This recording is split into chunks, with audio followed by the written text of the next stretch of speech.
Welcome to the space where creators have aligned a positive and intellectual collab of open minds. For sharing and learning from one another, it's a vibe. ReadswithRosa podcast on the mic. Subscribe, educator spitting bars. I guess you didn't know I'm multifaceted and humble, checking off life goals. The classroom is my comfort zone where I plant and sow seeds of knowledge, compassion, empathy, and hope. Reading is the key to unlocking your potential. Countless benefits, including cognitive and mental. Regardless of the genre, books are highly influential. Go get yours, I'll get mine. Making strides, monumental. Come rock with me and get down to this new jam. Reaching out to my friends, I had a very simple plan. Educate the masses through books and life lessons. It's the grand slam. I'm out.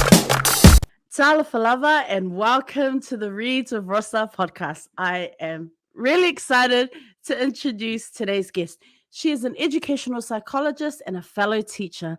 Joining us from Malawi, it is my honor to introduce my good friend and sister, Elmeka Henderson. Woohoo!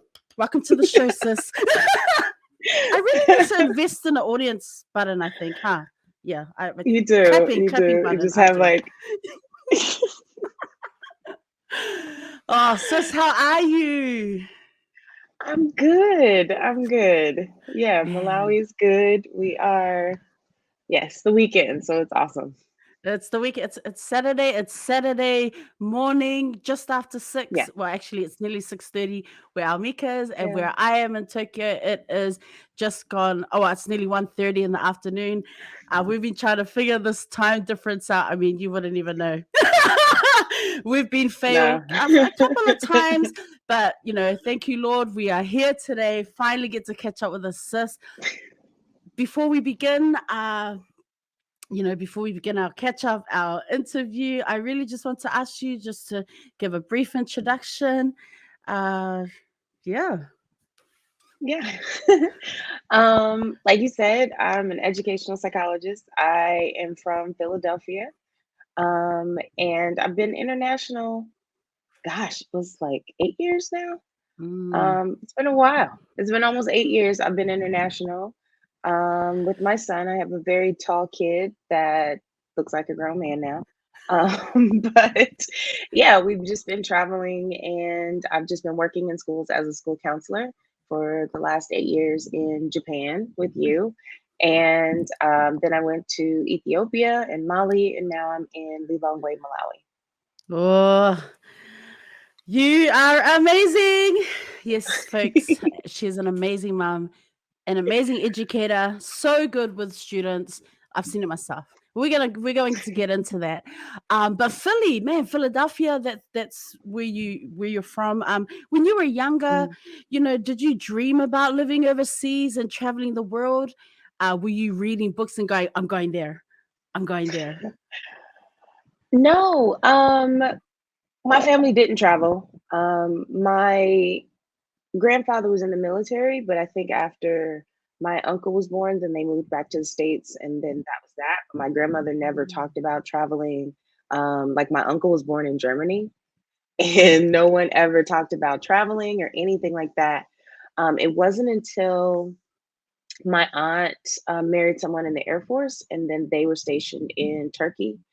And like that's when I learned about travel. My aunt would send me postcards, and that's how I learned about this other world outside of my house.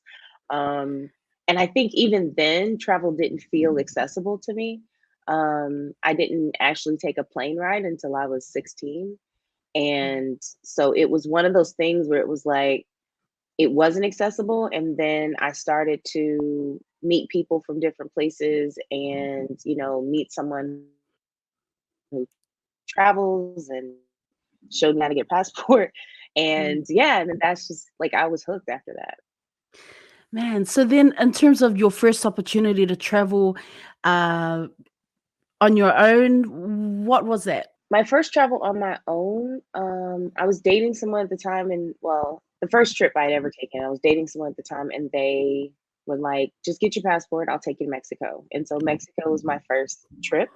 But my first on my own was to Peru. So I signed up with a program to volunteer and learn Spanish. And so I was living in Pisac, Peru. It's a little ways from Cusco. And so we were in the valley, and yeah, and I spent a month there, a month and a half, in Peru, just volunteering and traveling around and learning Spanish. It was Oh, pretty cool. I haven't been to Peru, so I'm hearing this. I'm like, man, that's so cool. How far is Peru from Philly or from the US? Is it close or?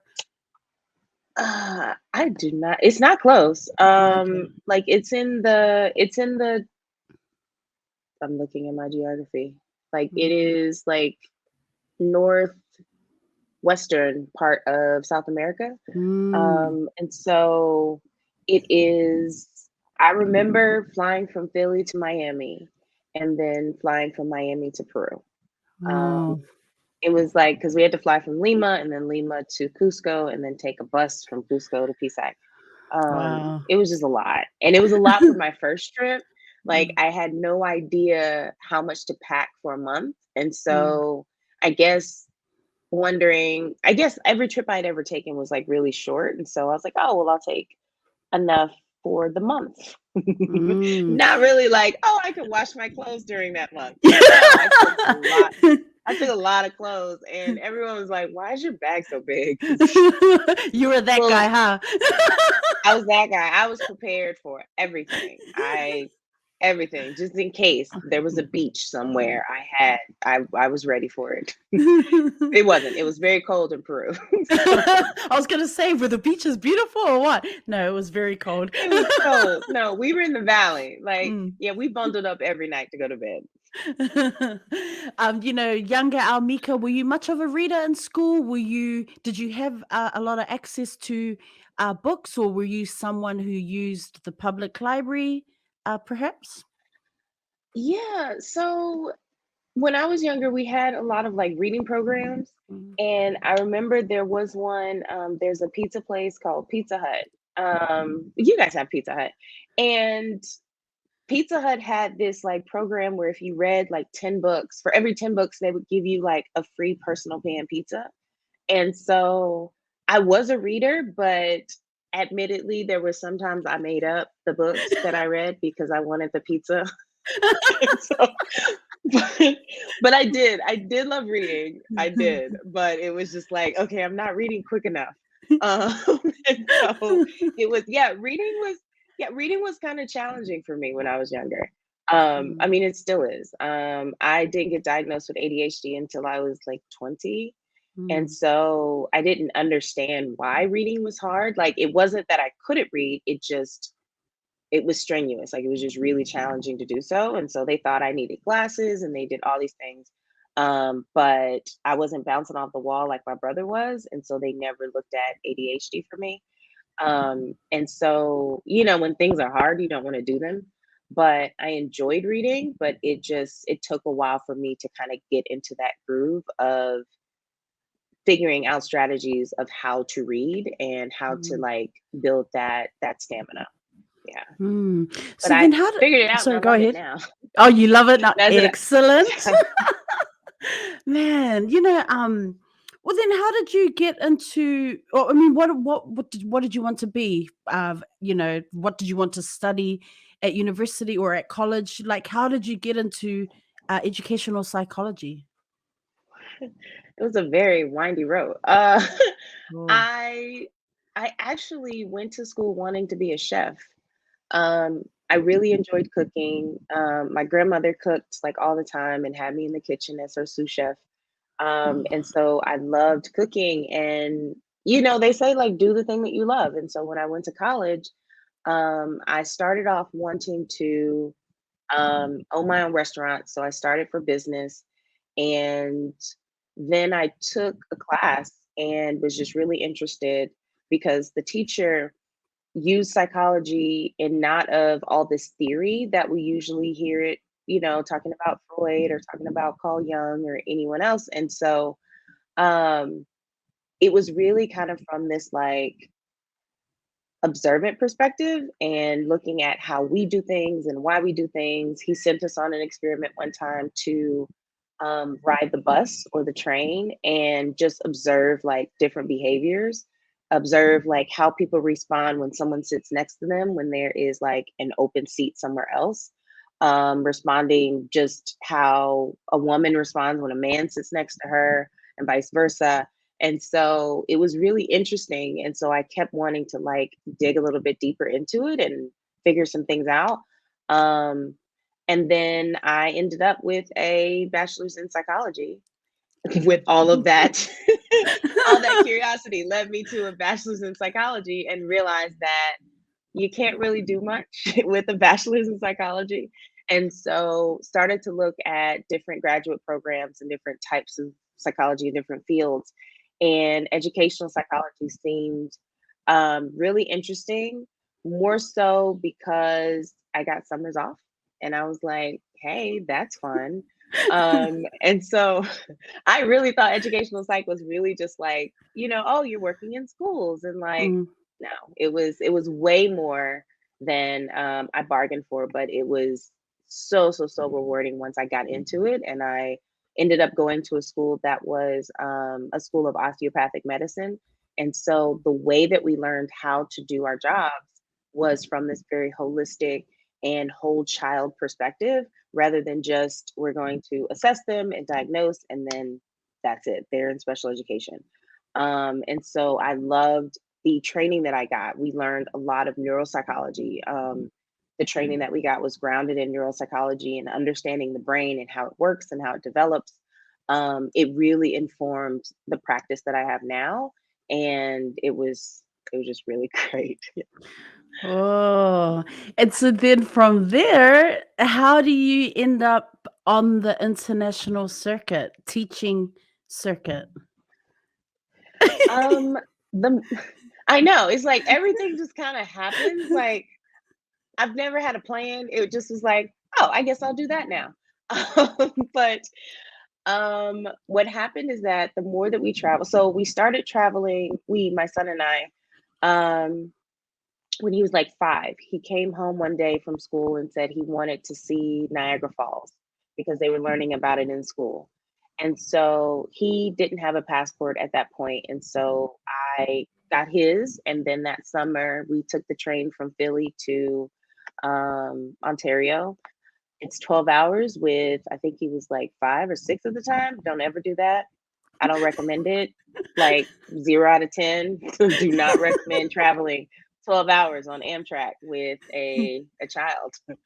Um, and we saw Niagara Falls. And after that, it was just, hey, where do you want to go next? And then he just kept, asking to go places. We went to China next, and then we just kept traveling. And it felt like every time we came home, we were like, oh, like, like, ugh, I don't want to come home. And so then I started exploring living abroad. And then there was someone on Facebook, there's Facebook groups and things. And um, I think back then, you make your declaration and you're just like, okay, Facebook hold me accountable. And someone saw it and was like, hey sis, I have access to this database that has, a lot of psychology jobs. Like you can use my login to see what jobs are out there for you. And then I ended up getting linked up with a recruiter. Mm. He interviewed me for a job in China. It wasn't a good fit, but he kind of kept my name. And then coincidentally, he emails me and says that there is a school in Japan that is looking for a school counselor. And I was traveling at the time and I did my interview on the top bunk in a hostel in Haiti.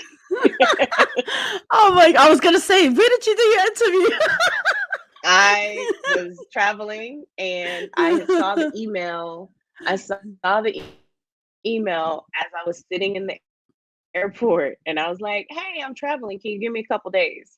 And yeah, I was in the hostel and it was Haiti. So, of course, I had everything that was bearing skin except for my jacket that I had on the plane. And so I was sitting on the top bunk because I needed light and I needed quiet. And so I had like this jean jacket and this scarf so that I wasn't like showing all the skin, sweating bullets, like, because it's hot in Haiti, sweating bullets doing this interview. And yeah, and the interview was like an hour. And at the end of the interview, they offered me the job. Oh, Yeah. man. So you mentioned you've lived abroad for around 8 years now, Mm-hmm. in several countries. Tell us a little bit about Malawi. For those of us who are not familiar, I know you've also been in Mali and Ethiopia. Yeah, tell us what don't we know about Malawi? A lot of people don't know anything about Malawi. I surely didn't before I moved here. Mm. I was looking at jobs and I was like, where is Malawi? So Malawi is like Southern Africa, so it's in Mm. the Southern Hemisphere. We are sandwiched between Mozambique and Tanzania, and Ah, okay. like Mozambique, Tanzania, and Zambia. And so those are the borders that we share. We're very small, not tiny, tiny country, but we're a small country compared to all of those. And a third of our country is taken up by Lake Malawi. And so Mm. it's this huge lake that we share with Tanzania, and yeah, it's great. It's full of crocodiles and bilharzia and these fish that love to bite you. And so Hey. but it's like it's really great. Like it's the weather is relatively mild. Like we are entering summer now, and so I guess we're in spring because it's rainy season right now. There are a bunch of toads that are out now from somewhere because of all the rain, and so at night you get this lovely serenade. And it's pretty like it gets hot, but not super, super hot. Like so, summer is it gets about 38, um, which is hot, but coming from Mali, where we were up to like 42 Right. sometimes, I am very appreciative of 38. So yeah, it's the people are really great. They speak Chichewa here. I'm learning a little bit. I know how to greet and be polite. Say something. But so everybody does that, and you're just like, okay, what am I saying? But no, so like the greeting, like the general greeting, I guess that you could give it someone any time of day is you say Muli Bwanji, and then they say Ndili Bueno, which is like Oh. so Muli Bwanji is like, are you well? Are you good? And Ndili Bueno is yes, I'm good. And then it's like this exchange. Like you don't just say, "Hey, how you doing? How you doing?" and then Yeah. that's it. It's like this whole back and forth. And so you say Ndili Bueno, and then you say Kainu, which is I'm asking, and you, and then they say, "Oh, Ndili Bueno," so like I'm very good. And then and then you're like Zikomo, and then they're like Zikomo, and Zikomo's like thank you. But it's funny because there's no you're welcome response to it. And so it's just Zikomo, Zikomo, Zikomo, Zikomo Kwambiri. And so you just keep going back and forth. And you're just like, okay, we're done now. Okay, yeah, thanks. Um, but yeah, and there's different ones for like different times of the day. And so in the morning, Mazuka Bwanji is like, how did the day find you? So it's not directly Oh. translated good morning or like how did the day greet you? Or Masweta Bwanji is like, how has the day gone? And so it's cool. It's That's cool. So it's cool, like, sis. yeah, Yeah, it that's is. what's up. It's, That's cool. my friends laugh at me when I like say stuff, and then they're just like, "Oh, I see you. I Yeah, see you." yeah. And Like then what's the I'm trying. That's the main thing. That's the main thing. And then what's the food like? Like I'm not really sure like what would the cuisine be Yeah. like in So Malawi? the Is it food is it's pretty typical with Africa. So it's mostly mm, stews and things like that. mm, Um, there is kind of this. It's almost kind of like polenta or grits. oh, okay. It's it's like it's called ensima, and it's just kind of this grain kind of porridge, but it's thick. And so you take a piece of it and then you make it a little bit malleable and you use it to like eat the other stuff. And so Mm, um, the accompaniment is called relish, but not like hot dog relish like we know. But relish, I'm coming to learn, is anything you eat with sema. Because I thought relish was like, oh, it's like the side. So you have like fish, They have like this really abundant fish called chambo, and it's kind of similar to tilapia. And so you'll have like chambo, and then you'll have like some greens, or you'll have like some salad or something. All of the chambo and the salad and the greens or the potato or all that stuff is called relish. And so you're Oh. like, okay, but what is relish? Or you're like, yesterday we had sema and relish, but like it was fish, and today it is stew. And it's like, and they're just like, it's all relish. Like, it's just whatever relish is today. And you're just like, Oh. oh, okay, so why don't you just say sema and fish or sema? And they're just like, I don't know. That's just how things are. So, but yeah, but it's good. Like it's not spicy. They have like this kind of green chili sauce that like accompanies everything. It's way too spicy for me. But yeah, like food here, of course, there's like influences. And so there's a lot of Portuguese influence from Mozambique. There is a really dominant Indian population from when the British brought them over for the railroads and stuff, Mm. and then just kind of kept them here. Um, and so there's all these different types of influences with foods, and there's curries and things that have kind of been incorporated into the cuisine somehow. And so, yeah, like food is good, but you can find anything you want to cook at the grocery stores and things. Mm. But yeah, And yeah, do the you food make is, some dishes? yeah. Like, you love to cook, so are you like a pro now at cooking some of the food there, or not so much? Not at all. I made one attempt at making sema, and I was told that it was a good effort. And so I have no longer tried to cook it.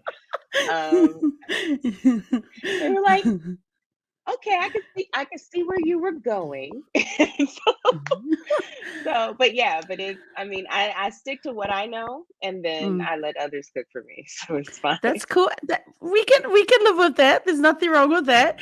Um, I want to go back to your role at your school. Um, Mhm.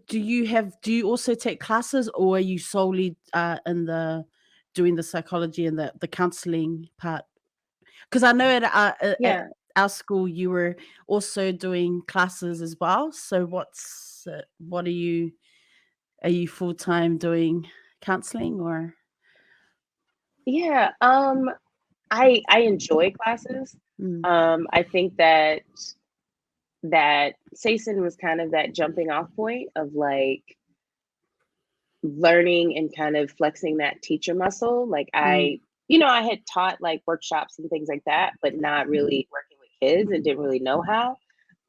but but yeah, I love it and I enjoy the kids, and going into the class helps kind of build my relationship with the kids. Because if I'm just in my office, nobody really knows who I am. mm, And so we have about 350 kids. We have we're all the way from we have one reception class all the way to year 6, and there's mm. three classes. There's one reception class, and then there's three classes in each year group.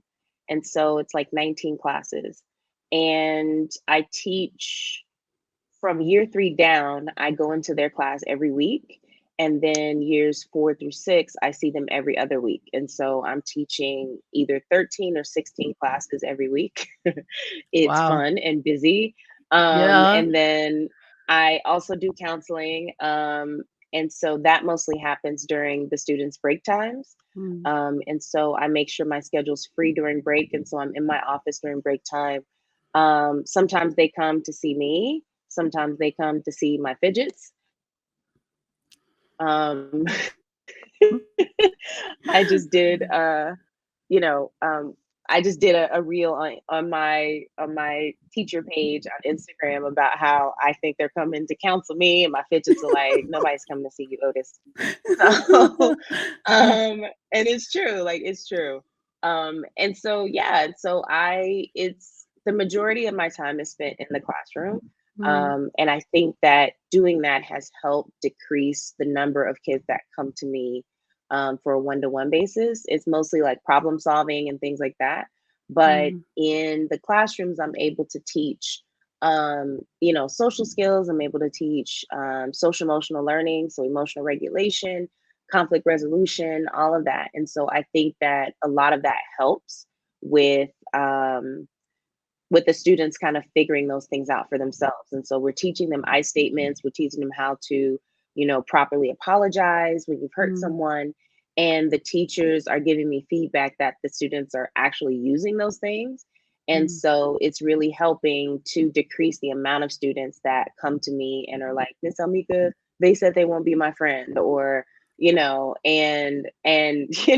I work with the TAs as well, and we talk about like Kelso's choice wheel and giving the students options to solve their own problems instead of fixing their problems for them.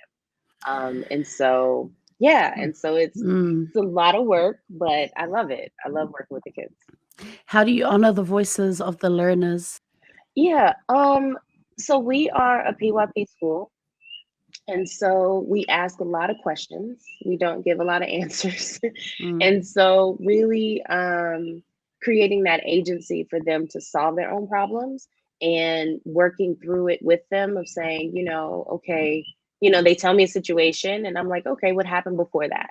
And then they say, and I'm like, okay, what happened before that, to help them work backwards of, okay, I see how I may have contributed to this situation. And even with a lot of the things that we're doing and changing, so we've shifted our discipline program from a kind of punitive model to a compassionate discipline model and restorative model. And so we really got a lot of feedback from the students of how they feel about being sent to the principal's office, or how they feel, having to talk to, his name is Mr. Derek, and having to talk to Mr. Derek about the choice that you made. Like, how do you want that to go? And so we got a lot of feedback from them about just how they feel in the process, and really shifting things and saying, I want the students to come into this school feeling like they're treated with dignity and respect and worth. And so how do we create systems that honor that? And so, pulling them into the principal's office and telling them how bad of a choice they made isn't really effective. It's not treating them with respect and dignity. And so hearing from the students, what is it that they wanted, and it helped shape that program. And also like the rules of the school. It's like, everybody knows that there's rules, but excuse me, we don't have a lot of kind of guidelines, or we don't have community agreements. And so one of the weeks when I went into the class, I asked them, what do you think the rules of the school should be? What do you think are things that we should all agree to? And really kind of broke it down with them. And so next term, when we come back, we're going to introduce the groups that, the loudest rules that we heard in all of those classrooms, the more consistent ones. And those are going to be our community agreements. And Stuco is going to introduce those at, our assembly when we have Kindness Week. I think it's like the third week in January. And so we have Kindness Week. It's this great kindness challenge, and we do it for a week. And we're going to introduce our new community agreements there. And so really working to help create this agency and this responsibility. And so the students feel that they have a stake in the school and, the progress of it. And so hopefully that helps them be more invested in their own learning. That's so cool. What's your biggest flex as a teacher? I know you got one. Tell me, sis. Tell me. Tell us. I don't know. Like my son would say it's him, because he's very popular. I think my biggest flex is that in the classroom, like, I have this kind of standard. And so in one school, I would ask them to get into their mindful bodies. This school, I asked to see their whole body listening. And I think my biggest flex is that we can have a whole school assembly, and I'll be up there and I'll kind of, introductions or whatever. And then I'll just say, can I see your whole body listening, please? And it's like a wave of students straightening up. And it's just like, yeah, it was just so, I did that the first time when I was in Addis, and there was some technical difficulties, and I was like, everyone, can you get into your mindful bodies, please? And they were just all like, and I was like, I think that's the flex, that I can go into any classroom and I can just settle the room and they're ready to learn with Miss Elmeka. I love that so much. Yeah, there are days when I'm just like, oh, if Almika was here. Okay, moving along, moving along. Living abroad as a Black woman, what were the big differences for you, as a Black educator, uh, having that experience here in Japan and then going to Ethiopia and then going to Mali and then now in Malawi? Um, I think that living in Japan, there were a lot of challenges, and you were aware of some of those, like especially around my son. Mm, We both had locks at the time, and there was, I think in retrospect, I understand. Like I totally understand Japan's culture and the school's culture that's centered around the host country. I totally get it. But I think at that time, it was a very important time in my son's development and in the development of his identity. mm, And I felt like that Japan was really diminishing that and not honoring who he was as a person. And so that played into part of the decision to leave and intentionally find a school in Africa. Um, mm, and there's just something about being in a place where everybody looks like you, and not just going to the supermarket. I mean, the adverts on TV and the billboards, and you go into clinics, there's doctors that look like you, and there's dentists that look like you. And like, there's something about it, especially when you didn't grow up in there's TV shows, and he saw like all of that the cartoons that were on were black and brown. It's like there's something different. And I was speaking with a friend about that, and they grew up in Malawi, and they were like, I never thought about it that way, because they grew up with this, that, if there's an advertisement for butter, they are black. And mm, I was like, yeah, no, that didn't happen in the States. And I think that it's just something that doesn't click sometimes. But it's like you to go from a place where you grow up where white is the standard and white is normal, to a place where that isn't the case, where the leader of the country looks like you. mm, It's different.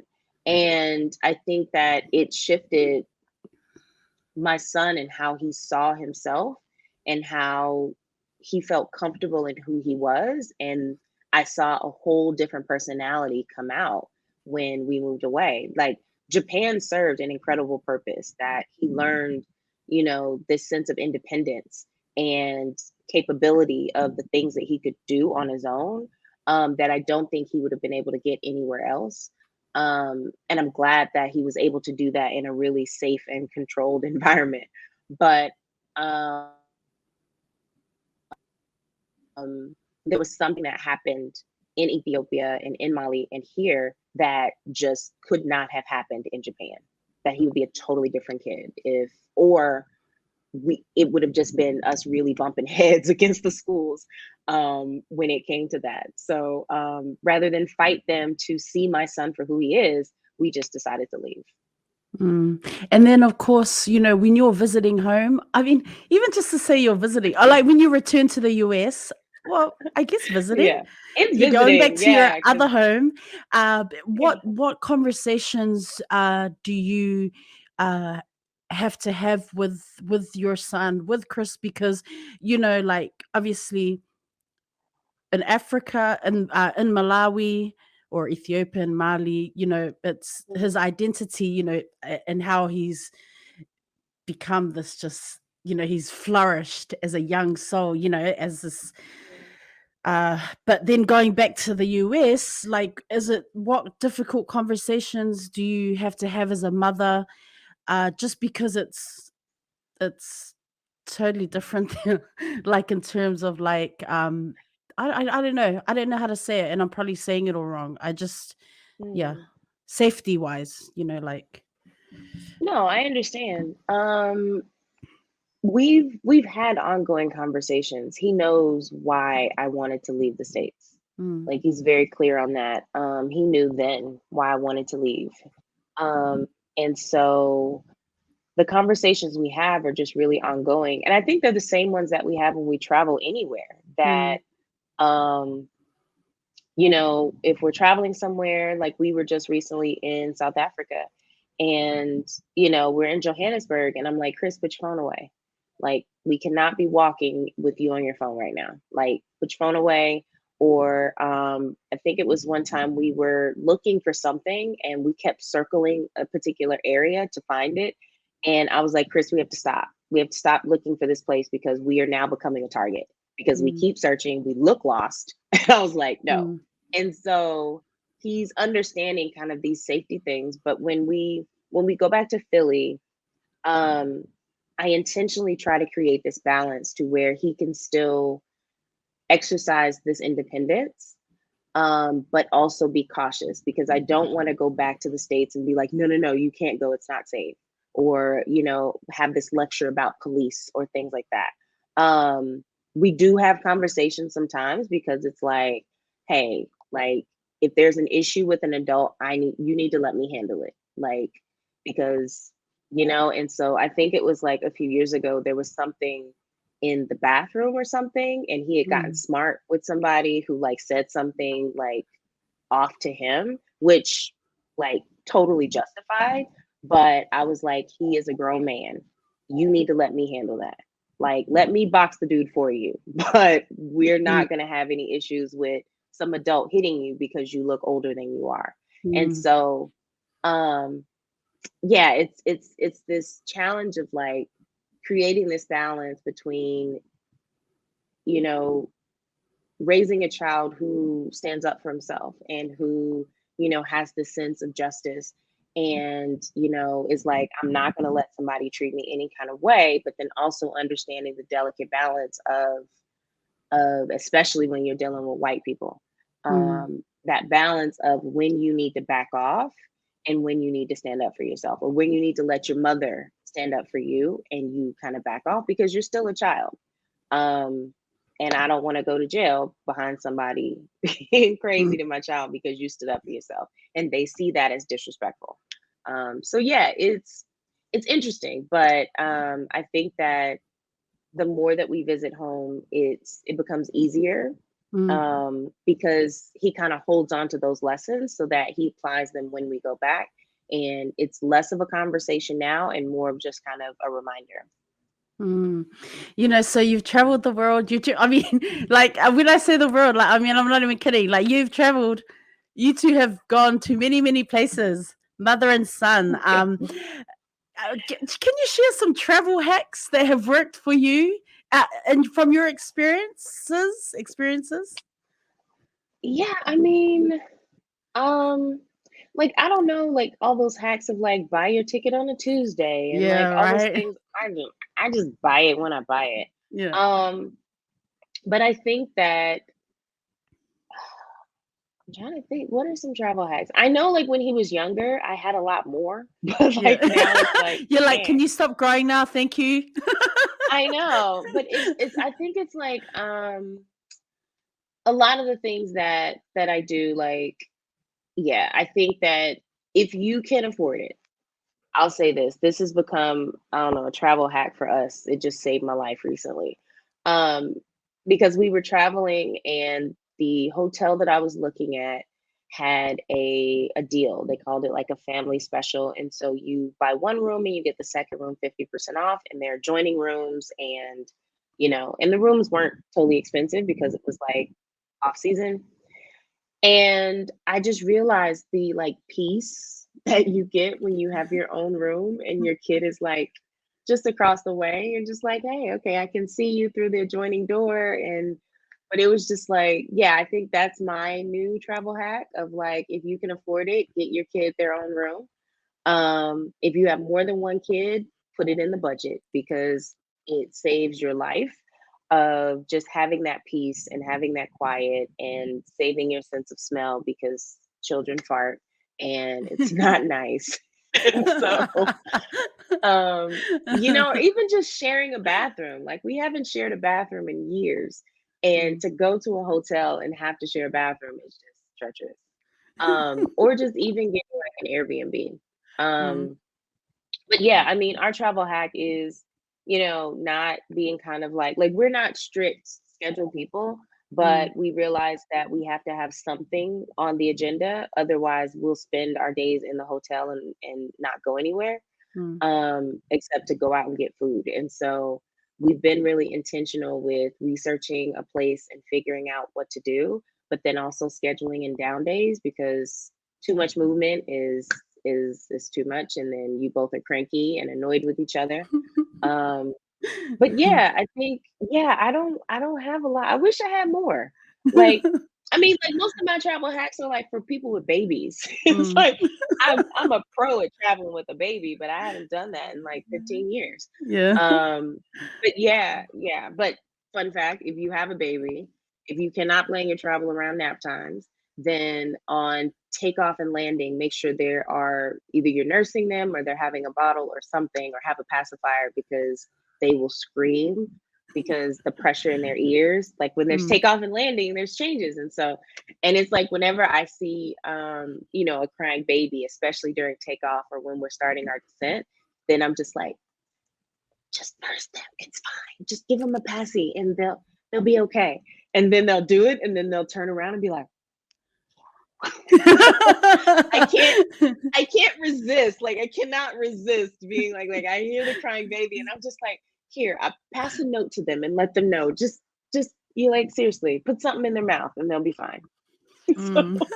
So what are some favorite places that you've visited then? Like, I don't want to do a what's your top three because that's probably difficult, but what are just some favorites that stick yeah. out in your mind? Um Most recently we went to Namibia in April. It is the most beautiful country I've ever been to. Like Mm, I'm not even exaggerating. And just how, because you have to drive everywhere. And so if you're in Windhoek, that's like the city. And then you drive from there, and driving from there to get to where the dunes are, it's like the land goes from just like this beautiful countryside to the desert to like this kind of rocky mountain like valley that you're going through to like wineries. Like it's just ridiculous, and you just like and you're sitting there like, what? And taking pictures does it no justice. mm, um and you're just like, what? And then there's this one part where it's literally ocean on this side, there's a road, and then there's desert. Not like sand, it's a literal desert on this side. And so we drove ATVs through the desert, and there was one point where we stopped and you could just see the ocean. And it's oh, like it's surreal. It is surreal to be in a desert, and then like it is, but it's yeah, and we climbed these dunes. Well, Chris climbed the dune, I tried. um I did. They are so hard because when the sun hits, you have to go early in the morning because when the sun hits, then the sand starts to like be soft. And Mm. yeah, and so like the first one I just gave up because I was like, I keep sinking. I'm afraid I'm gonna fall. Like, and so I was like, no, I can't do it. And so then we did the second one. I was like, no, like, and I was like, I can do hard things. I can do hard things. And then I was just like, no, I can't. And I was like, I'm just gonna go down. I was like, I can't. It's okay. It's fine. I made it almost to the top. And so yeah. Man, But that's yeah, but cracked up. Namibia is definitely on the top. I would say my favorite, like we love going to Brussels and Amsterdam. Like Mm, that would be our second home if we could, or second and third home if we could. But those are the places we always go back to at least once. And I think Portugal is starting to make that list. We had a lot of fun this summer in Portugal. Like it was the best vacation. Like we went to Spain too, but we don't even remember Spain. Like mm. Portugal was like it was an amazing, amazing week that we spent there. And so yeah, like I think those are the countries that come to mind that Mm. just kind of blew us away. And then places that you have not visited yet that is still on the bucket list that you're like, this is next. This is definitely next. Oh man. Like I had this dream, I still have it, of taking Chris to Argentina Mm. and then taking a cruise ship to Antarctica. Oh, He's never been to South America, so that would tick off his country, his continent box. And then, yeah, and then go to Antarctica. I am waiting for the prices to drop down because it's like 15 grand to do that. And I'm like, y'all got to find a cheaper option. Like, there mm. has to be. Like, seriously, I'll take a rowboat. Like, come on. But yeah, I think that's my ultimate dream. I want to do that before he goes off to uni. Mm. Um, to take him and he gets to touch every continent on the planet, and then he can go off in the world and feel accomplished. Oh, he'll be taking you places when he's at college. It'll be his turn to do, It reverse role, will.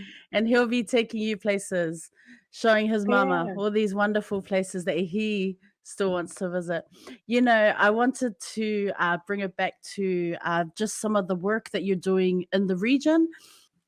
Yeah, so ASA stands for the Association for International Schools in Africa. We have about 85 member schools. So Mm. it's not every school in Africa, but there are schools that, mostly international schools, that join the ASA kind of network. And so um, what we do is, it was founded the program was started with child protection. And so I know that SASN adopted ASA's child protection policy to create their own. And so they started that with just really child protection and safeguarding. And then it's now extended into well-being. And so after COVID, ASA created the Well-being for All design team. And so that's the team that I'm a part of. And so we are responsible for really curating these professional learning opportunities for schools to learn about well-being or how to cultivate a whole school well-being program. We talk about a lot about mental health, and we talk about a lot about mental health with children, and self-care for educators. And so making sure that we kind of cultivate this whole school model instead of just addressing the children. And then also with 2020, with COVID and all of that, and especially everything that was happening with the Black Lives Matter movement, they created the Diversity, Equity, Inclusion, and Justice design team. And so I'm not a part of that team, but they also have that where they're creating kind of a model for schools of how to address DEIJ. One school changed the letters around and they call it JEDI, which I love. Oy, I love that. And so they call it Okay. JEDI, and so I was like, okay. But right now, working on a model for schools, so that they're not just um, being fine with this kind of cultural acknowledgement, Mm. where they're like, okay, we have International Day, or We have all the we flags in the cafeteria day. we have all the like, flags, and like, we like to call it the United Nations brochure, where it's like right, you have, right. or and having those conversations. One of them that we had, especially during our conference, it was centered around belonging and inclusion. And one of the conversations we had, I was in the DEIJ, like one of the workshops, and everyone's introducing themselves, and they're like, where are you from and why are you here? And they'll say, oh, I'm from blah blah school, and we have 80 different nationalities Mm. represented in our student body, and we just really wanted to learn how to connect with them, and blah blah blah. And I of course I got on there and I was like, yeah, I don't know how many nationalities we have represented. I was like, I know how many we have represented among our staff. Mm. I was like, and that's the bigger question, that it's like, it doesn't matter if you have that one kid from Uzbekistan and you want to count that as a nationality that's represented. How does he see himself in your staff members? How Mhm. are the local children that are attending your school, how is their culture represented, not just in the staff but in the curriculum? That why is it that it's 25 years later and we're still reading Of Mice and Men? I Like, know, seriously. why is it that we're still reading, To Kill a Mockingbird. To Kill a Mockingbird? I mean, I was just let's not like, even go there, but seriously? I was like, there are dozens of books that have been written in the last century that address all the things that you address in Lord of the Flies.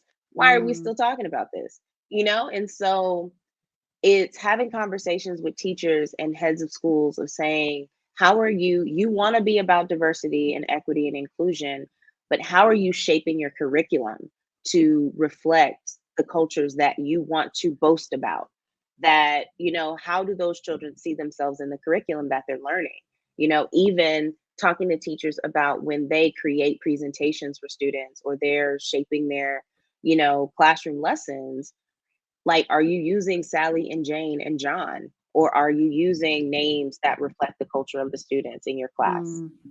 Are you, like, even in my presentations, I have to intentionally diversify the pictures and be cognizant of, I'm not showing negative things. So if I do safe touch, unsafe touch, and I find stock images for an example of an unsafe touch, being cognizant even of my own biases, that not all the white children are doing the unsafe touch. And and making sure that it's equitable and all the children can see themselves in it. So making sure that in my parent presentations, the images that I'm using have a range of students, and not just saying, okay, well, Black is what I'm drawn to, Black and brown is what I'm drawn to, so I'm only going to have these students up here. But even in myself, recognizing that it takes effort for me to do that, and letting teachers know that it's possible. Like, there are images that are free. I have an Adobe stock account. You can use mine if you're having trouble finding, a diverse group of students. And so yeah, it's having those conversations, and ASA's now shifting and challenging things, even like what their board looks like. The rules are that board members can only be heads of school. But if all of the heads of school, 80% of the heads of school are white men and the other 20% are white women, how does that represent the schools? How does that work? And so ASA's starting to shift that and change it and examine it based on the feedback that they got in this recent conference. It was amazing that, all of those voices came out of, like, we really need to understand that there's other people besides white men that are capable of running a school in Africa, And so, and like, yeah, and taking the responsibility of hiring for the school away from the board that may not be representative of the school itself either. And so taking that away from them, and them not just being the sole decider on who, begins to run the school, because you end up with all of these, sorry to say it, but mediocre white men who don't know what they're doing, and they just get it because they used to work with this guy back in the day, and nepotism is real. And so and so they're like, hey, I know him, he's cool, let me give him this job, and then they completely run a school into the ground, and then here comes another one. But I mean, that's the nature of things. I mean, look at politics. That's just how we end up. And so, I'm really glad to be a part of an organization that is constantly challenging itself to ask those really difficult questions, and not just say, oh yeah, we understand, but they're actually seeking to shift things and change things. And not just Black and brown, but just even LGBTQ, and like, we're addressing ableism, like all of that, where we're saying, listen, this is not enough to say that, LGBTQIA plus is illegal in a majority of countries in Africa. That's not enough. That we need to find ways to address it and support students and support teachers, and ask ourselves, why can't we retain Black and brown teachers? Why can't we retain LGBTQ teachers? And I was like, I said it to the one of the heads of school, and I was like, I can tell you personally, it's not because we can't live in the country. It's not because the country is difficult to live in. Every school that I've left in has become or has been because of the school environment and the school culture, not the country. And he's like, I'm just like, but I'm not, this is an attack on you. I'm just telling you from my experience why I leave schools. That there's a way that you can say you don't belong here without overtly saying it. Exactly. Exactly. And I think the thing with DEIJ, DC folks, they want to hear the stories. They want to, that's your story, that's your experience. But then when you look at actionable, what's happening in the schools, what action is actually taking place. So, I was thinking about your role as an educational psychologist, professionals like yourselves. How do you take that DEIJ work into your schools? You're part of this organization, but then at the grassroots level of your own institution, like how easy is it to kind of uh, introduce these initiatives, DEIJ initiatives, in your own learning environment? Uh, yeah, like It, I'm just asking because a lot of the time, from my experience, DEIJ is like the standalone journey. It's like the standalone movement, which is ticking off boxes, and that mm-hmm, there's some endpoint to it, but there's no endpoint. Like the journey continues. People leave, others come on, and that journey continues. There's no, yeah, it doesn't just end overnight. But I feel like yeah, a lot of people that hold that power to make decisions, they mm-hmm, it's like they're trying to reach this goal, and then we just need to get there and we're good. And it's yeah. it's just, so I was wondering, in terms of your role and your learning institution, what is it? Is it easy to insert this kind of stuff in there? Challenging? Still Again, progressive? I don't know. yeah, it all depends on who the head of the school is. Mm, It all depends on it, that and how reflective they are. And so the challenge is that sometimes when you talk to whites about your experience, they begin to take it personally and internalize it as if I am attacking them or saying mm, that all of you are doing this thing. And it's like, okay, one, it's not about you. Two, it's my experience. Um, and I'm really particular about talking about that. And so mm, at ISA, in the DEIJ group, they wanted us to break into different groups and talk about things. And I was like, okay, what are we talking about? And I saw this group of just white people, and I was like, let me go join that group. And so it was me, and then it was like it was two white guys and one white lady, and they were talking, and I just let them talk first. mm, And, they're sharing all these stories about all these injustices that they have witnessed and, blah, blah, blah. And I just was like, okay, question. What did you do when you heard that staff member say to a local staff member, because there was a situation where there was like a baboon on campus or something, and he heard an expat staff member say to a local staff member, "Hey, your cousin's on campus." what And the? I was like, right? And he was like, "Oh, that was terrible," blah blah blah. And I was like, "What did you do? Because you heard it. What did you do? What did you say?" And he's like, "Oh, well, this was years ago, and obviously I'm not as evolved as I am now." And I was just like, "Oh, okay, like, all right, but why are you sharing that story then? Like, why is it important for us to know that you saw that experience if there was no action taken at the time?"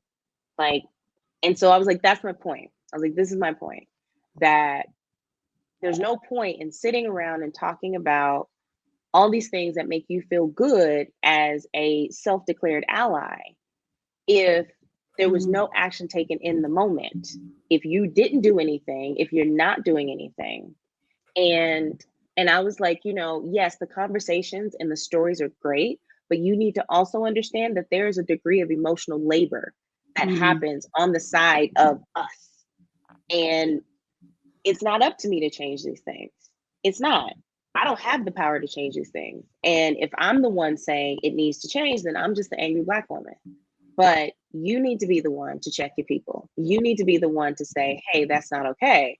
Because me saying it's not okay is just, oh, well, you misunderstood, or you can't take a joke, or you know what I mean? That, I'm aggressive or I'm inflexible if the elementary teacher who asked me to come to his class to talk about microaggressions, even though I am the secondary counselor, sir, that's a microaggression in itself. And I was just like, well, you have an elementary counselor. Why didn't you ask her to come to your class? And then I'm aggressive because I'm trying to I'm posing the question back on him of like, sir, this is a microaggression. If you want to know what they are, this is what it looks like. Because the only reason you want me to come to your class to talk about microaggressions is because I'm Black. Like, and so, yeah, but it's like, I think that schools want to feel good about the things that they're doing, and they don't want to address the nasty stuff. And so, there's schools that'll say, oh, well, we don't have an issue with bullying. I saw a bullying policy that was like, oh, well, it's not a big issue here. And I was like, who says? Are you a student that experiences the bullying? Are you the student who doesn't report the bullying because you guys don't ever do anything about it? That's why you don't have an issue with bullying, because nobody reports it anymore because you guys don't do anything. And so it's like, if you lead your bullying policy with this fallacy that you don't have bullying at your school, it's not a policy. You're just saying, I'm doing this because accreditation says I have to. And that's the thing, like ACE's working with CIS to talk about their accreditation policies and their process and how they do things, and not just seeing if the school has a policy documented, but what evidence shows that they're actually taking steps to do something about it. And so, because schools can say, like, I worked at a school that was literally a toxic work environment. And when I talked about the toxic work environment, the head was like, well, CIS just came and staff did, an assessment, and they said that the environment was fine. And I'm like, oh, so you're invalidating my experience because your staff members were intimidated into lying to accreditation? And, and so it's like, they don't want to believe this, or they don't want to take it into account. But it's not saying that you're a horrible person. It's not saying that you're a horrible school. It's saying that there's work that needs to be done. And if you're not willing to admit it and address it and invest in resources to change it, like actually change it, not just be comfortable with this level of acknowledging that there are differences among us and teaching students about differences, but actually trying to reach this level of cultural proficiency where everyone feels included and belonged, and it's seamless. You're like, we don't have to have this day. It's just what we do at the school. And so I don't think any school I've ever been at has ever reached that. But I think that there are a lot of schools out there that are trying to, and are really kind of taking that moment to reflect and say, okay, where are the bad parts? Like, where do we need to fix these things? And actually take feedback into consideration when changing policy. Yeah, and I love working for ASA and working with them in helping create that shift in schools. It's awesome. Yeah, I need to sign up for some ASA PD. I mean, sorry, when you were talking about, professional development, that's what I was thinking. I was like, man, it's just like sometimes I feel all PD'd out because you're just hearing the same things.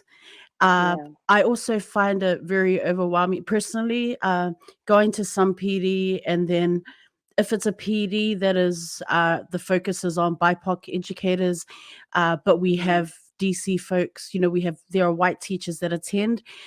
Nearly all the time, I would say 90% of the time, we go into breakout rooms and they dominate the conversation, and that in itself is so. I don't feel safe. Like, I feel like, yo, I signed up for this PD because I was looking to network and find spaces where I feel safe with other professionals and other educators, but it's like people can't help themselves.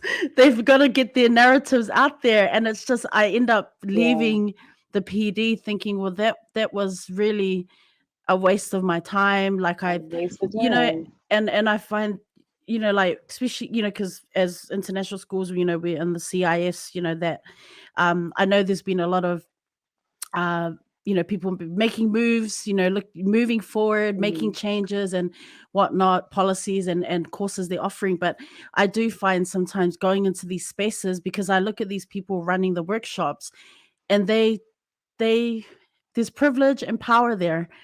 And they're talking about something that I sit there and wonder, but how do you know that? Like, how do you know how I feel? How do you know?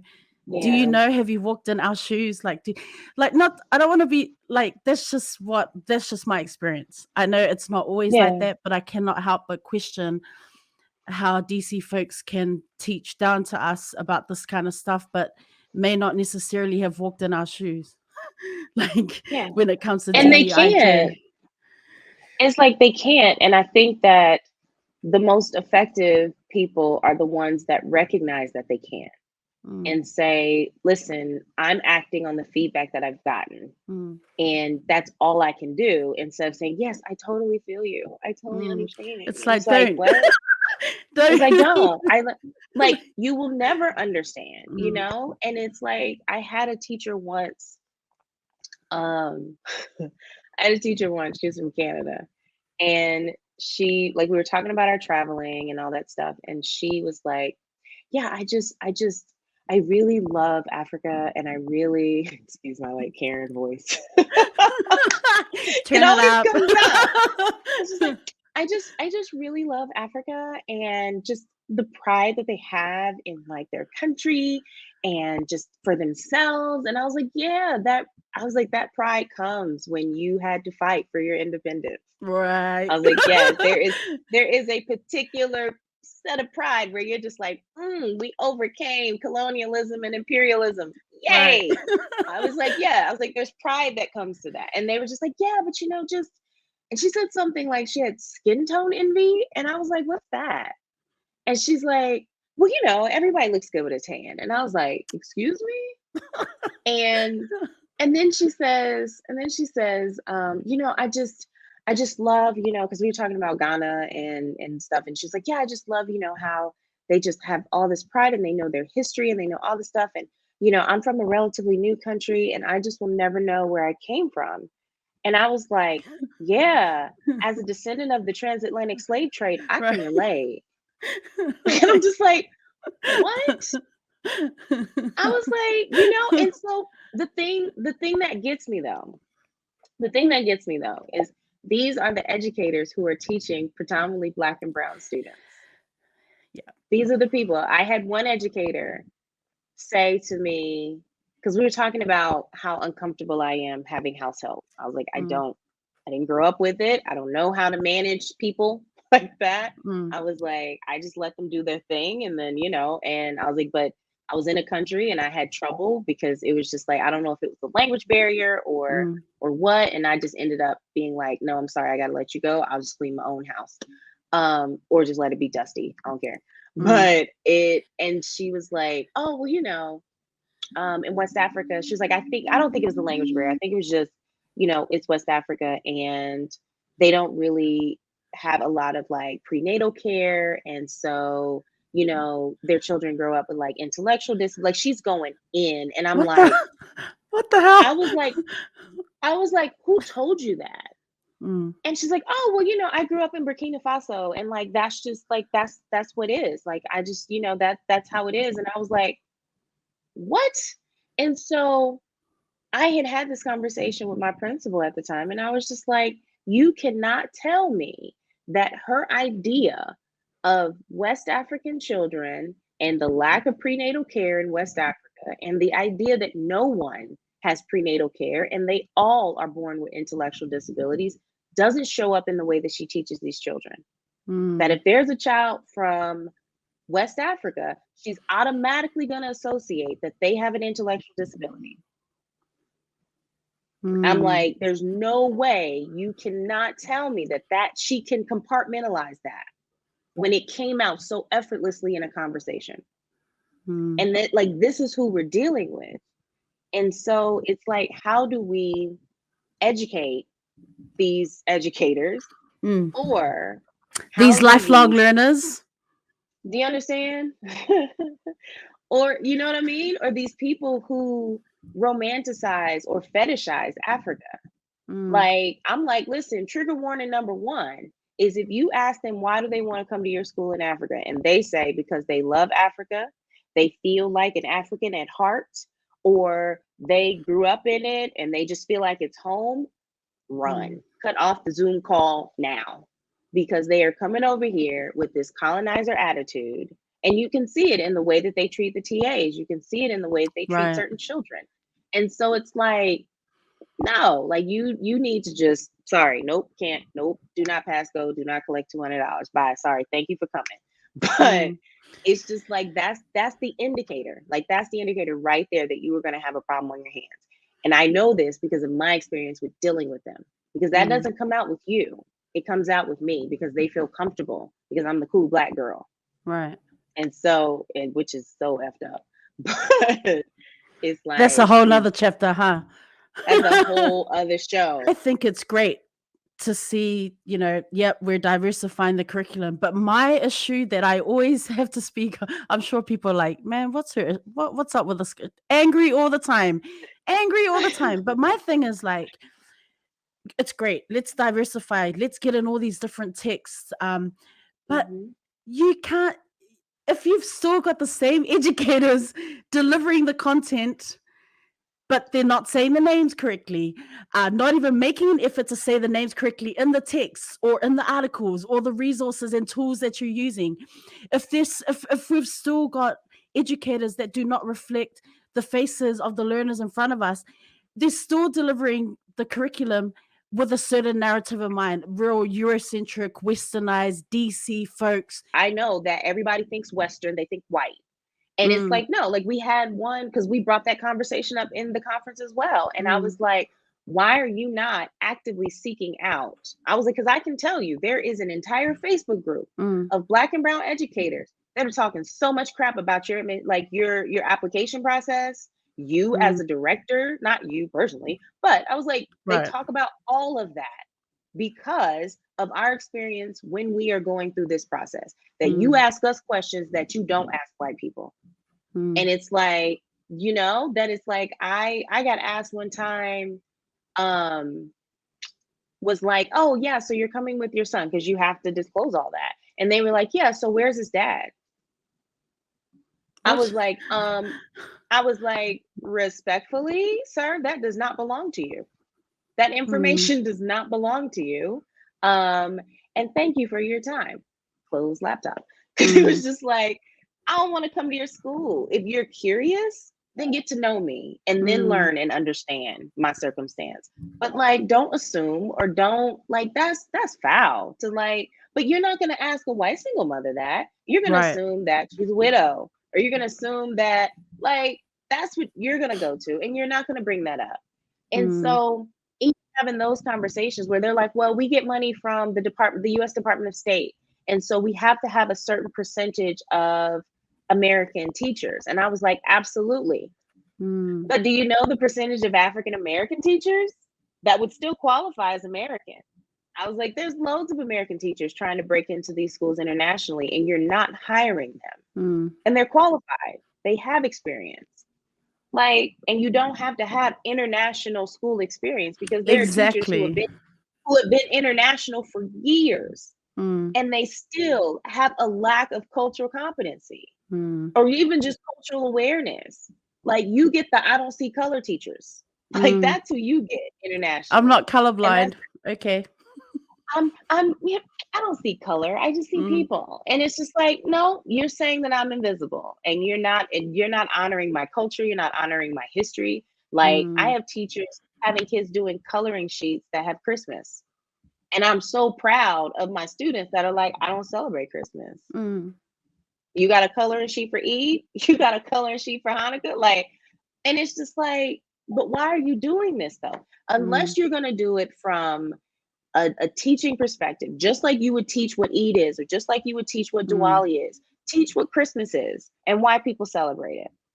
And then say, okay, now we're going to have the coloring sheet because of it. But you just presenting the coloring sheet that's Christmas is assuming that everybody celebrates Christmas. And it's just like, stop calling the December break Christmas break, because not everybody celebrates it. Like, that was that was the thing. When I was there was someone that was like, oh, what are you doing for Christmas? And I was like, I don't celebrate Christmas. They're like, what? Why don't you celebrate Christmas? I was like, because I'm not Christian. And they're like, but I mean, and I'm like, exactly. Like, I'm not Christian, therefore I don't celebrate Christmas, because Christmas in America has nothing to do with Christianity. I was like, but I don't celebrate it because it's a Christian holiday. Same as I don't celebrate Hanukkah. Nobody says that, so it's, circling back. We always get distracted. But, we always do. But circling back, it's like, it's really like honoring these experiences and understanding who it is that you have. Like, I'm confident enough to say, in the work that I do and the experiences that I've had, that I'm an asset. I'm an asset to any school that I go to because of what I've been through and how I understand children, not because I went to school and I learned theory and all of that stuff, that I understand who these children are and how they come to us. And they come from all these different places and they have all these different life experiences, sometimes adverse life experiences. And you are treating them as if they had your experience. And that's not okay, and we don't need the children to identify what their challenges are. Like, we talk about trauma sensitive classrooms. You don't have to have everybody just like, okay, this is my trauma, for you to attend to it. Just like you don't have to have everybody be diagnosed with a learning disability to differentiate your instruction. Like, you don't. And so the same way, you don't have to know each and every background of the students to have a culturally competent curriculum and classroom and create this safe learning environment for them, where everyone can feel like they belong and they feel like that their voice matters and that they matter and that they're reflected in the curriculum. That if you walk into the school and you see someone from Japan or China, then you're like, okay, let me figure this out of how do I incorporate this into our lessons? Or let me not just stick the child that doesn't speak English in the corner with an iPad when we're teaching a lesson, because he just doesn't get it. And you're waiting for the ELL teacher to come. Like, it's like, it takes a little extra effort, but this is what you signed up for coming into an international school. If you want homogeneous, then you need to go to the suburbs of like Ohio. There's hella people that look like you. So, you know what I mean? It's like, yeah. So it's because regardless of what you think, international school education is not lucrative. I made more money in Philly. And so it's not like you're coming over here because you're making heaps of money. You're not. So like, why are you here? Why are you here if it's not to grow as a person and as an educator? TED Talk. Thank you for coming. I feel like a TED Talk needs to be. You need to sign up for a TED Talk. I could listen. You know how this is. I could listen to you talk about this kind of stuff for hours. I wouldn't even get sick of it. Like, I'm getting so inspired and yeah. I love talking with you. I love it. Yeah. How do you look after yourself outside of teaching, outside of the work that you do in your school? What are some ways that you treat yourself?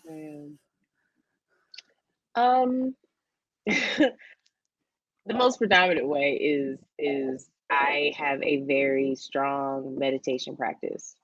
I once heard the poet Sonia Sanchez speak, and she said, she opened up her speech with, I meditate every day so I don't hurt nobody. Oh. And that has become my mantra. That I think I need to do it. Like, it does, like, yeah, I have, like, it is, a grounding practice, that's what it is. It's a grounding practice so that even when a teacher's being disrespectful, I can ground myself and they don't take me off my mark. Like this week I had to have a come to Jesus meeting with the teacher. And I was just like, I'm here to help. It's awesome. But yeah, one thing before you go, I need you to never send an email like you sent today ever again. I was like, no. I was like, I need to hold that boundary. If I'm to be effective in the work that I do here, I need you to treat me with dignity and respect, just like I treat you. I was like, therapy. I was like, if you don't like me, I don't care. It's fine. I was like, my friends don't live here. So I was like, there's people that I don't like in this building, but you would never know because I come into this school and I do my job and I treat everybody with dignity and respect. And that is the bare minimum that I will accept from you. And she's like, but I think, nope. I was like, nope, that was not appropriate ever in any circumstance. Well, I don't like confrontation. Well, writing an email like that brings confrontation to you.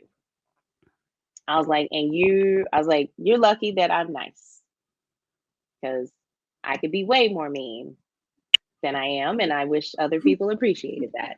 You're like, you don't want to see street Elmeka come out. You don't want to see me in beast mode. No. And it's funny because I say it all the time. I figuratively fight people. I was like, no, I will hurt your feelings. I was like, I'm not gonna fight you and risk getting deported. I'm not gonna do that. I'm not gonna mess up my citizenship, my residency. I'm not. But this sharp tongue of mine will hurt your feelings. I was like, yeah, I'm gonna put on my mama voice and I'm gonna say, listen, that email that you sent, I need to never see one like that again. Period. Like full stop. Like we're not doing this. And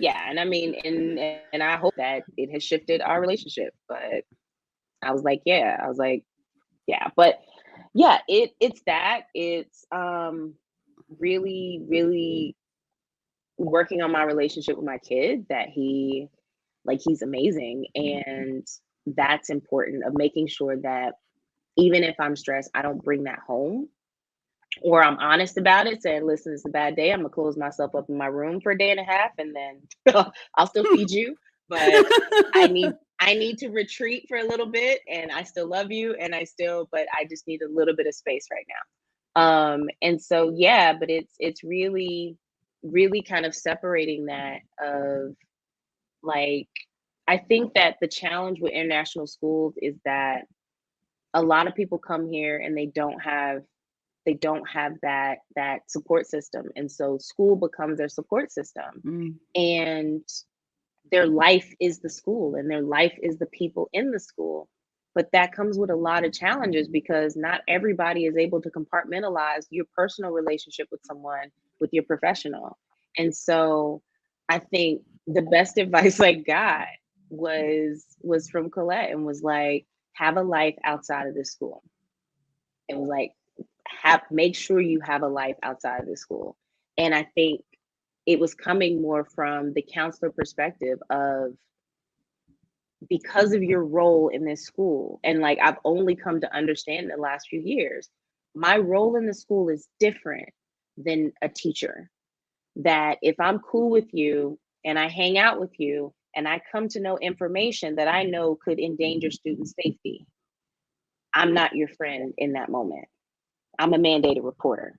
And so that compromises the relationship that I have with you, because I got to now tell the head of school some stuff, and you ain't gonna like me no more. Or you're gonna feel like, well, that was a private moment. And I'm like, my life is never private. If I'm in the grocery store and I see a parent smack their kid, I'm still Miss Elmeka. Like, and so I think it's hard for teachers to understand that there is no separation. In like, if I go to a restaurant, I'm still Miss Elmeka. And so there's just this fishbowl that we live in. And it's really hard for people to separate things. And so in this kind of, I guess it's a form of self-care, that I have to kind of restrict the relationships that I have outside of Mm, school with people. That you can be a workmate and it's cool, but I can't be friends with you in that way because it's easier for me not to. mm, mm, It's easier for me to not even cross that line, because if we have a falling out, then now it impacts how you want to put this above student safety now. That if we're beefing, then you want to put this above student safety, and I can't have that. mm, And so I think, yeah, like focusing on myself and making sure that I'm coming into the school grounded and my nervous system is regulated every day. But then also compartmentalizing and making sure that my life outside of the school has nothing to do with inside the school. That, mm. I take the yoga class that I know a bunch of teachers don't go to. Like, I'll take a yoga class in French if it means that I will never see a teacher there, because I need to have that separation. I hear you.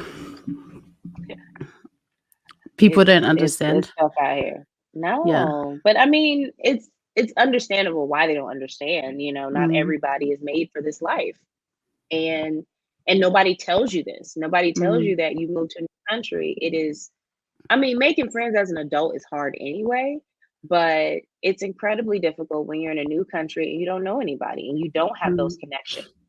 Um, and so you rely on, if you're that kind of person, like I'm naturally a recluse, and so I'm mm, fine being by myself. But for those people who need that connection, it's hard for them to separate those relationships. mm. We need to have a Yeah, training on that. for real, for real. I mean, I think from my experiences here, like I quickly learned to not hang with people from school. Like, just school is school, outside of school is outside of school. A big part of that was I didn't like going to uh eat out and do, that stuff, social stuff, but people continue to talk about school. Does that make sense? Like, people would, Yes. and I'd be like, yo, this is the week, like, why like I or people would just use it as a, like, we're coming together to eat, let's break bread, but they're complaining. And I'm just like, Yeah. you're Let's killing talk. my Let's talk crap buzz. about the school. Yeah, let's No. talk about. And I'm just like, that's why I quickly learned. Yeah. And like you said, like for me too, I didn't care, like I didn't have FOMO. Like, I know people Hmm. at school have FOMO. They, like, people can't Like, deal with not oh, being invited to they, stuff. For me, I'm like, yes. bro, I'm good. I didn't need to go hiking with 10 people. I can go by myself. Like, Yeah.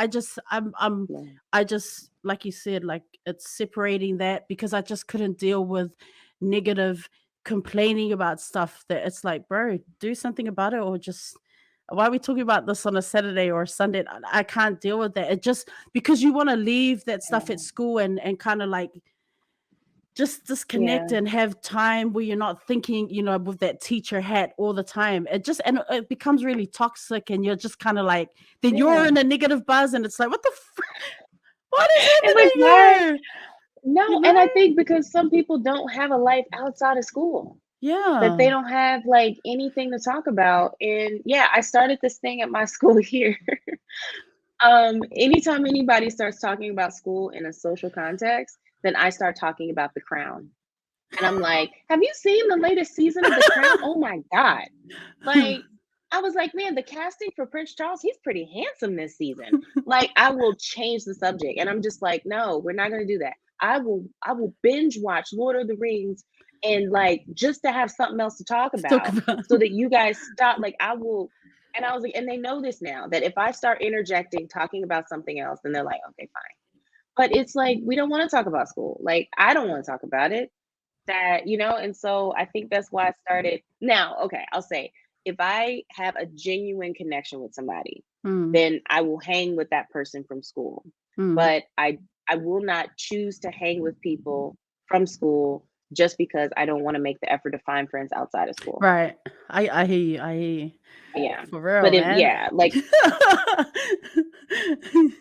I hear I you. don't know. I But mean, we can't help those people. so, what are some personal goals you're working towards, or even professional goals? Yeah. We're nearing the end of the year. We've got the holidays. Yay.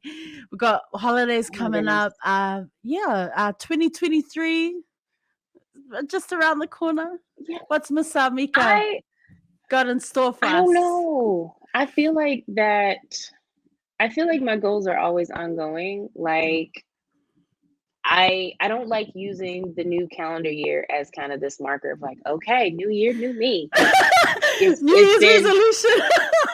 it's Yes. been New Year same me for a Yeah. while. And so but no, I think that birthdays are the time that I reflect and I'm like, okay, like who was I this year and what worked for me and what didn't.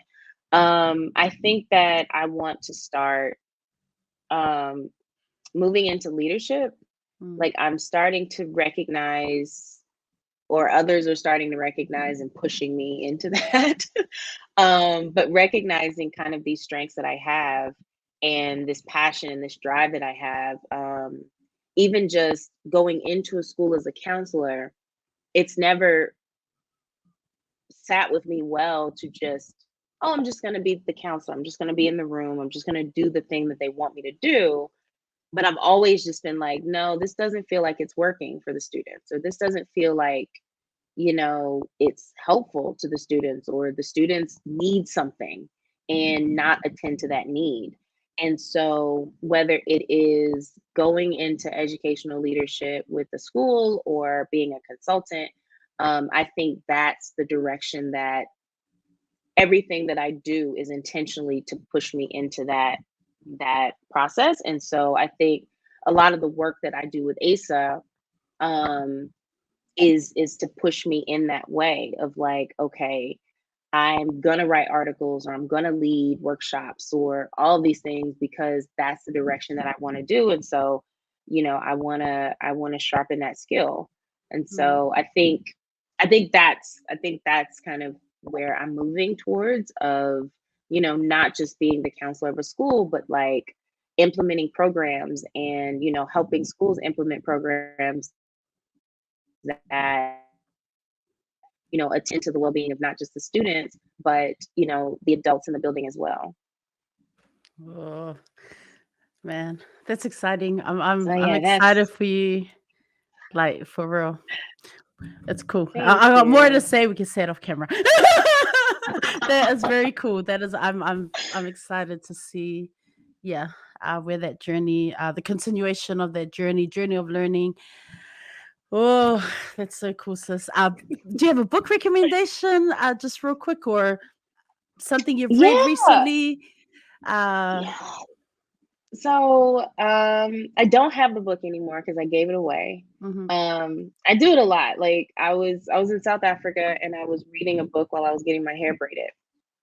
And it's called You Made a Fool of Death with Your Beauty. And it's by Akweki Amezi. They are an LGBTQ Nigerian author. And I've read two other of their books, and just an amazing author.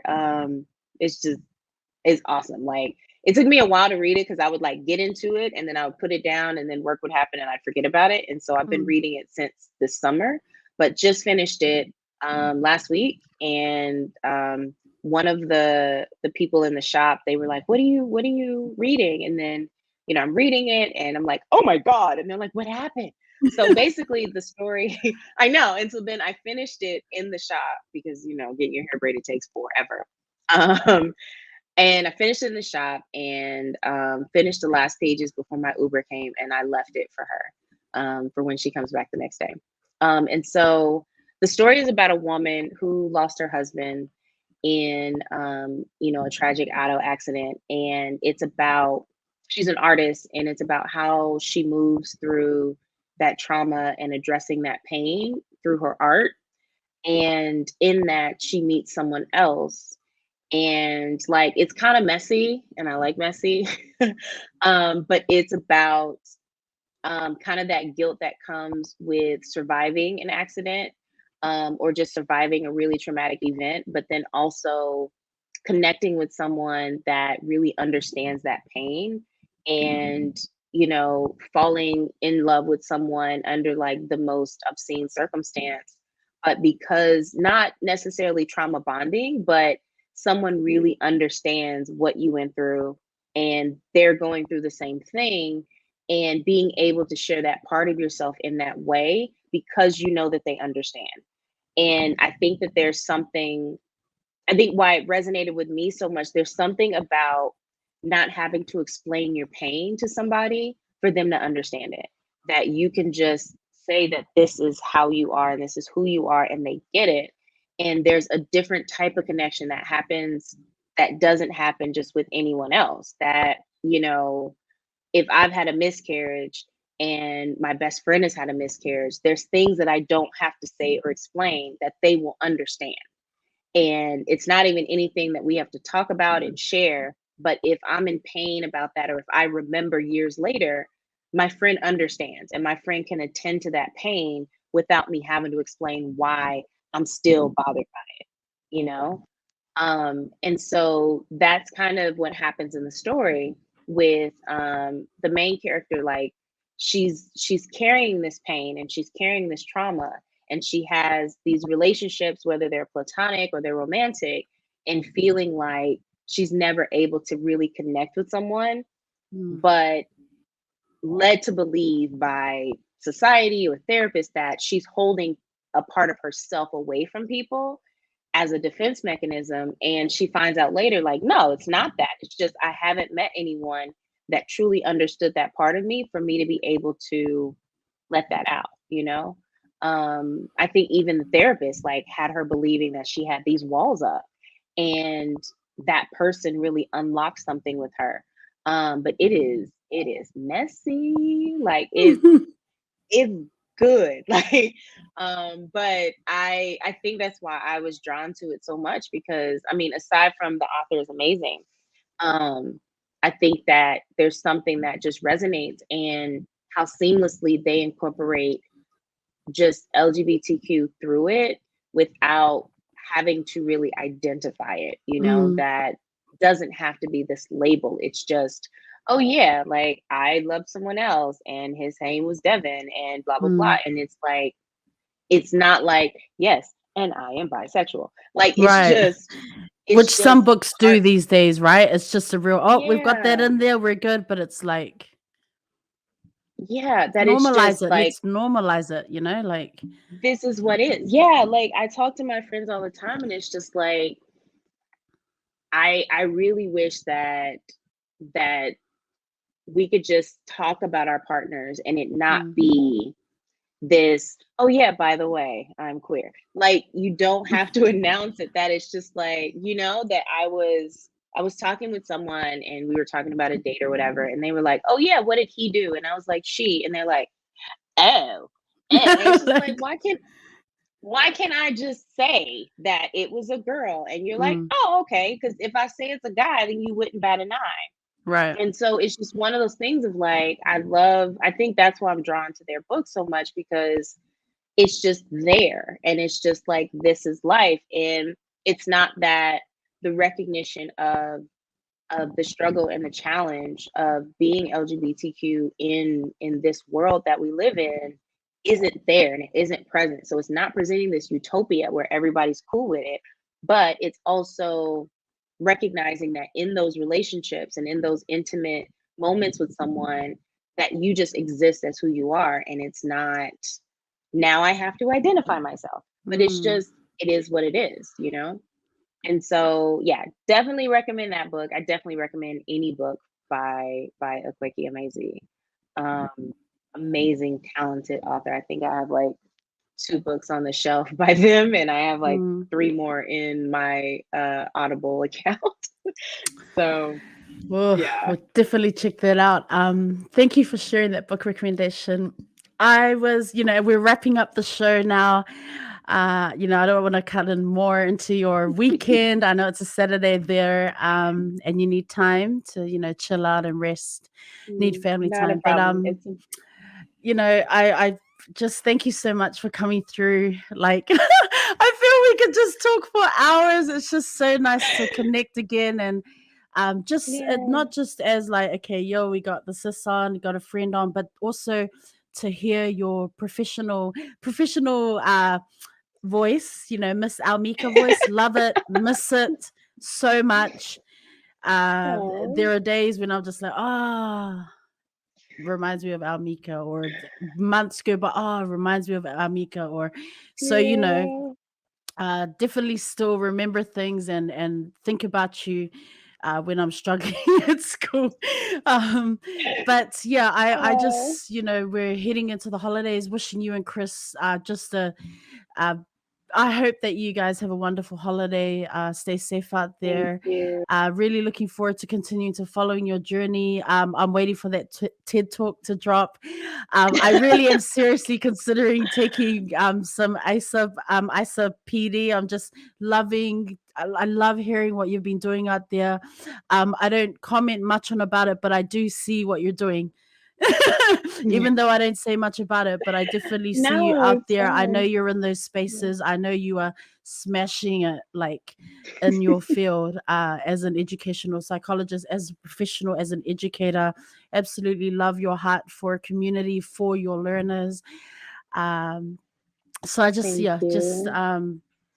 keep going, sis. Keep going. I want to hand it over to you just to wrap up our show with some final words. I mean, you've dropped a lot of gems. There's been a lot of takeaways. For as a professional, a lot of takeaways for me today as an educator. You've given me a lot to think about and reflect on. So I'm really grateful. Love you, sis. Thank Hand it over you. to you. Thank Would I close it out with some words of wisdom? Yes, so some words of wisdom by Miss Amika. No, I don't know what words of wisdom I have. I don't know. My own personal mantra is do no harm but take no shit. And it's just, you walk through life and you try to, make the greatest impact that you can without doing any harm to anybody. But just because I'm the calm one and I'm the quiet one during the conversation, it doesn't mean that I'm gonna let you talk to me any kind of way. So so yeah, I think that's my parting words.